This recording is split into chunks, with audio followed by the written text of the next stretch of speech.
मनोज जरांगे पाटील यांच्या नेतृत्वाखाली आझाद मैदानावर झालेल्या आंदोलनाच्या नंतर राज्य सरकारने मराठा आरक्षणासंदर्भात एक शासन आदेश जारी केला आहे।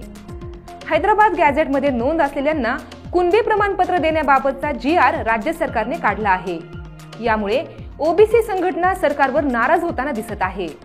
तर ओबीसीचे नेते छगन भुजबळ यांनी या GRला विरोध दर्शवलेला आहे आणि या संदर्भात 2 दिवसात भुजबळ मुंबई हायकोर्टात ते याचिका दाखल करणार आहेत। सरकारवर नाराज असलेल्या भुजबळ यांनी यापूर्वी झालेल्या कॅबिनेट बैठकीला अनुपस्थिती लावली होती आणि आज पुन्हा कॅबिनेटची एक महत्त्वाची बैठक पार पडणार आहे। त्यामुळे आज होणाऱ्या बैठकीला छगन भुजबळ उपस्थित राहणार का याकडे सर्वांचेच लक्ष लागलेले होते। सुरुवातीला छगन भुजबळ या बैठकीला उपस्थित राहणार नसल्याची माहिती समोर आली होती, मात्र आता छगन भुजबळ यांनी आपला निर्णय अचानक बदललेला आहे आणि छगन भुजबळ कॅबिनेट बैठकीला उपस्थित राहणार आहेत।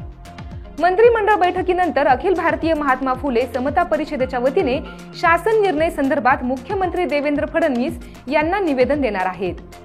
त्यामुळे आता छगन भुजबळ यांच्या भूमीकडे सर्वांचेच लक्ष लागलेले आहे। अशाच महत्त्वपूर्ण बातम्या पाहण्यासाठी पाहत रहा लोकाशा न्यूज आणि आमच्या चॅनलला लाईक, सबस्क्राईब आणि शेअर करायला विसरू नका।